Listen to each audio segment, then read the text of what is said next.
Thank you, Alan, for that very kind introduction.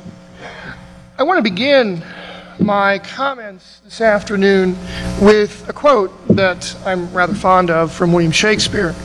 It is from the tragedy of King Richard II, Act 2, Scene 4. And the scene is a camp in Wales, a military camp in Wales. And the king's great friend and confidant, John Salisbury, the Earl of Montague, is speaking with this Welsh captain, and he's wondering why the Welshmen keep deserting, because the army is what's going to save the throne for Richard II. And the Welsh captain responds, "'Tis thought the king is dead. The bay trees in our country are all withered, and meteors fright the fixed stars of the heaven. The pale-faced moon looks bloody upon the earth, and lean-looked prophets whisper fearful change. These are the signs that forerun the death or fall of kings." It's a rather poetic way of getting at what I want to talk about with you this afternoon. It's also a way that 21st century cartoonists have lampooned. And I think this is kind of a cute little way to look at it. But pre-modern people were, of course, not like us in many ways. And pre-modern people, what did I put there? Looked to the heavens for signs and portents of what was to come. They believed that the heavens were perfect. Gods resided, and certainly their gods would not live in an imperfect place like the earth. Therefore, they live in the heavens. And all the stars moved with uniform circular motion, and everything was perfect and everything was ordered. What appeared to change those things were seen usually as very, very, very bad omens for the future. And what do we mean? Meteors. Because, of course, if the heaven's perfect and everything runs in uniform circular motion, why do we have all these crazy things like meteors that somehow disturb perfection? Novas and supernovas. Again, why does a star suddenly become so brilliant? And why does it fade?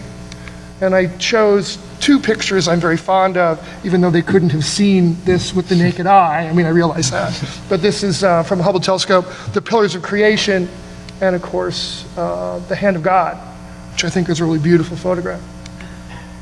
Odd stellar patterns and stellar alignments usually scared or perplexed ancient and pre-modern peoples. And one of the most well-known that we all know of is the star, what we call the Star of Bethlehem, that led the folk to Jesus at his birth. But the most scary for many people in the pre-modern world were eclipses, because they didn't understand them, they had no idea what they were, they had no idea when they would strike, and usually it scares them to death. And just a couple of kind of fun little stories to help us to understand their worldview. The first known, I guess, is the best way to put it, eclipse, or we think we know it happened, occurred sometime in 2136. I've seen a number of different dates, so maybe, Dr. Plate can tell me if I'm right or wrong on this, but I've seen a number of different dates for that particular event. Sure. I mean, it's like, whatever. Yeah. Supposedly, these two guys, Hai and Ho, were astronomers at the court of the Chinese emperor. And they were paid to observe the planets and the celestial bodies in the heavens and predict the future, or help predict the future for the emperor, so he could make war well, or he could do whatever he needed to do well, make laws well, etc. And sadly for them, they could not predict the eclipse that suddenly struck on October 22nd, 2136 BC. And the ancient Chinese believed that an eclipse was a dragon trying to eat the sun. And what they would do is that they would run around, the Chinese people would run around with pots and pans and bang on them to scare the dragon so it would run away. And of course, the eclipse, as the moon moves across the face of the sun, it obviously moves away. And so this was, something that everybody was supposed to know about, so they'd be ready to drive away the dragon. Unfortunately, they didn't know about this, and so the story goes that they were inebriated, and thus, due to gross alcoholic intemperance, the emperor had them executed because they didn't do their job. The first story that we have of good, solid, written fact is from Ugarit in Mesopotamia in 1223. And the chronicler simply mentions the eclipse. He doesn't think of it as an omen for disaster. He just simply mentions it. Something important happened, but in this case, he's not going to tell us what. Something happened, but we don't know what. And that's not unusual. But the Xerxes eclipse supposedly takes place in 479, just as the great King Xerxes, the Persian King Xerxes here, is about to invade Greece. And Xerxes went to the temple and asked all of his priests, I'm going to invade Greece. What's the chances of my victory? I'm bringing 1 million men. What's the chances of my victory over the horrible, terrible, evil little Greeks? And supposedly, he was told that the eclipse that took place is an omen for you not to invade. But of course, he'd already assembled some huge number of men. He had the army, he had to do something with it, so he invaded and he lost. The only problem is, this never happened. It is a fabrication of the Greek historian Herodotus using divine inspiration and divine power to back the victory of the Greeks. The eclipse of the crucifixion, I think a lot of people know that this is associated with the death of Jesus, and we just had Easter, so obviously that's very fresh in our minds. Problem is that we're still not quite sure of the dates. Some historians and astronomers argue that the eclipse takes place in November of 29, and some in March of 33.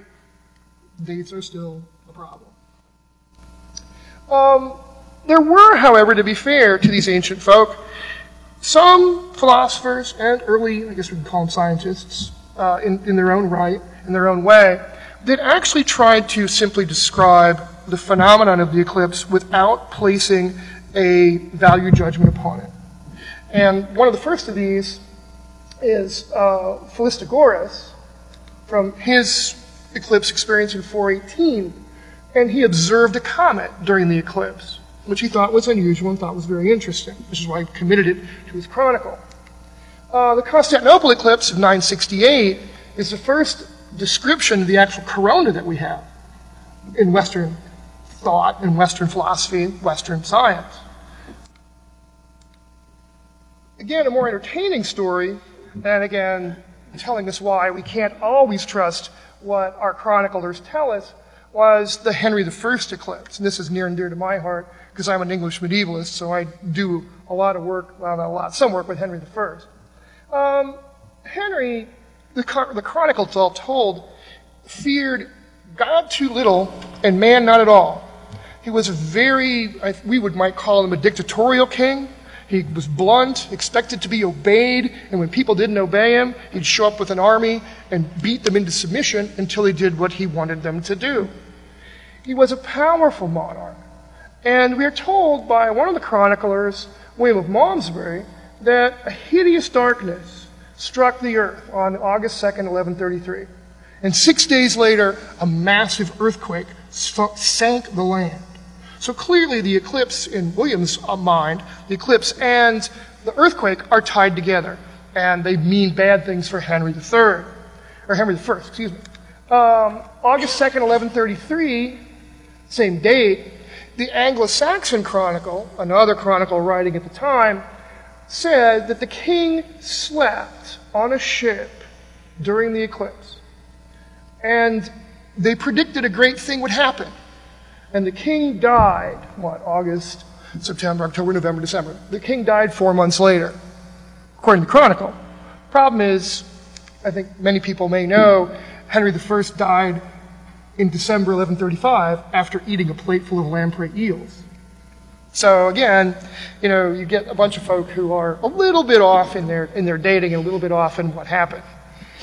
The eclipse of 1230, May 14th, Roger of Wendover, great chronicler, wrote that the eclipse occurred in mid-morning, and the darkness was so great that the laborers ceased their work, and they went to lie down, only to find that about an hour later the sun had come back out, and they had to go back to work, which they didn't appreciate too much, apparently, according to Roger of Wendover.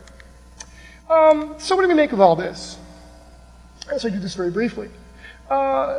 These pre-modern peoples lived in agrarian societies. Okay, they're not like us in that sense. They lived by the seasons, and they lived by rainfall, and they lived by the sun, or they died by all of those things. And controlling the weather, or having some way, at least in their belief system, to control the weather and control what's going on, it's very important to them.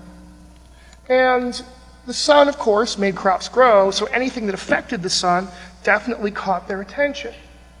And it was terribly important, please remember, that all of the normal activities of the agricultural world had to work in concert. Because if they didn't work, there was not enough rainfall, or if there was too much rainfall, you wouldn't have enough crops, and people would die, and they would die in large numbers.